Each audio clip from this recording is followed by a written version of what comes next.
almost the perfect performance going into the playoffs?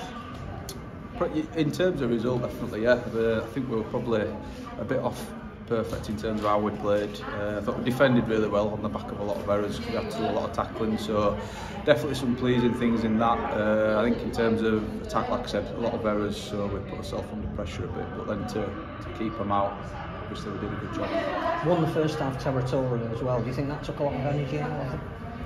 Yeah, I think it will have done. I think we did well in terms of we made Wigan kick out of there 30-40 a few times, and we put ourselves in good positions to get points. On the back of it, they defended well, and we were a little bit off in terms of what we did. So I think, like I said, a few little bits to fix up, but it's just little tweaks. It's nothing major.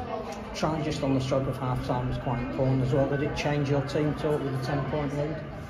No, to be honest, the kind of team talk would have been as it was. I think we, the last 10 minutes of the first half, we went back to back completing sets. I think we went 6 out of 6 in the last 10 minutes, and we took control back of the game. Whereas the sort of middle 15-20 minutes, we lost a bit of control with errors. So the team talk would have been the same. I think the scoreline probably reflected the fact that we'd not done what we said we were going to do.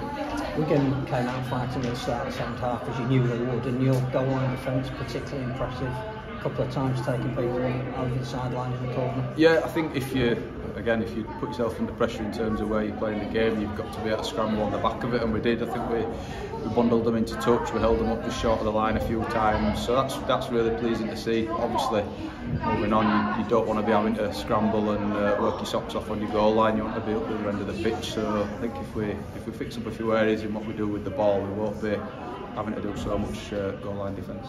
In terms of the younger players that have come into the squad tonight, they all made a contribution, which in a game as important as this must be quite heartening for you. Yeah, I think Ebony at fullback, she's through academy at fullback, and she came in with us on the wing, but we've given her a go there. She's showed up well in the last game, so we thought put her under a bit more pressure, I suppose, and chuck her in against Wigan, and she did really well. She just looks safe as houses. She looks like she's been there for 2 years, even though she's 17.